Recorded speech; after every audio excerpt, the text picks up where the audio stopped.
பிரியமானவர்களே, நாம் எதை விதைக்கிறோமோ அதை தான் அறுப்போம். தீவினையை விதைத்தால் நாம் விதைத்த தீவினை நம்மிடமே திரும்பி வரும். ஒருவரை பிரியப்படுத்த வேண்டும் என்று மற்றொருவரை நாம் அழிக்கக்கூடாது. அப்போஸ்தலருடைய நடபடிகள் 12ஆம் அதிகாரம் 21 முதல் 25 வரை உள்ள வசனங்களை நாம் வாசிப்போம். குறித்த நாளிலே ஏரோது ராஜ வஸ்திரம் தரித்து கொண்டு சிங்காசனத்தின் மேல் உட்கார்ந்து அவர்களுக்கு பிரசங்கம் பண்ணினான். அப்பொழுது ஜனங்கள், இது மனுஷ சத்தமல்ல, இது தேவ சத்தம் என்று ஆர்ப்பரித்தார்கள். அவன் தேவனுக்கு மகிமையை செலுத்தாதபடியினால் உடனே கர்த்தருடைய தூதன் அவனை அடித்தான். அவன் புழுத்து இறந்தான்.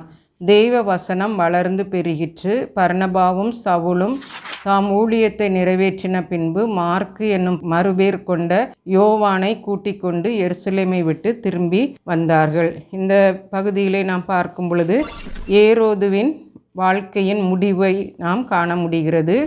இந்த அதிகாரத்தில் ஏரோதுவின் தீய செயலை பார்த்தால், யாக்கோபை கொலை செய்து விட்டு பேதுருவையும் சிறையில் அடைத்து, கோபத்தினால் காவல் சேவகரை கொலை செய்து, தீரியர் சீதோனியர் பேரிலும் வெகு கோபமாயிருந்தான் என்று வாசிக்கிறோம். ஆகவே ஒரு ஆத்திரமும் கோபமும் உள்ளவனாக காணப்பட்டான். ஆண்டவர் கொடுத்த ஆளுமையை, அந்த பதவியை இரக்கம், நீதி, தயவு இல்லாமல் அதிகாரத்தை காண்பிக்கின்றவனாக இருந்தான். ஆகவே ஒரு பொழுதும் நாம் அதிகாரத்தை காண்பிக்கக்கூடாது. அதிகாரத்தை கொடுப்பவரும் அதை எடுப்பவரும் ஆண்டவர்தான் என்பதை நாம் மனதில் நினைக்க வேண்டும். வசனம் 21 குறிப்பிட்ட நாளில் ஏரோது மிக பெருமையுடனும் ஆடம்பரத்துடனும் மனமேட்டிமையுடனும் வந்து பிரசங்கம் செய்யும்போது அங்கு உள்ள மக்கள் அவனை புகழ்ந்தனர். தேவ சத்தம் என்று ஆர்ப்பரித்ததும் அவன் அந்த இடத்திலே ஏதாவது அவர்களை நிறுத்தி இருந்திருக்கலாம், அப்படி சொல்லக்கூடாது என்று. ஆனால் அவன் அதை செய்யவில்லை. அது அவனுக்கு தற்புகழ்ச்சியையும் சுய மகிமையையும் அவனுக்கு கொடுத்தது. ஆகவே அவன் ஆண்டவருக்கு மகிமையை செலுத்தாமல் தன்னையே அவன் பெரிதாக நினைத்தான் என்று நாம் காண்கின்றோம்.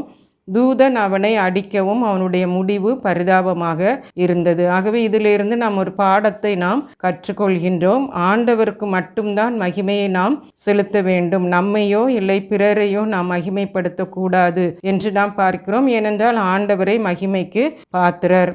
இதிலிருந்து நாம் கற்பது என்னவென்றால், சுய மகிமை, பிறர் புகழ்ச்சியை நாடாமல் ஆண்டவரை மகிமைப்படுத்துகின்றவர்களாக இருக்க வேண்டும்.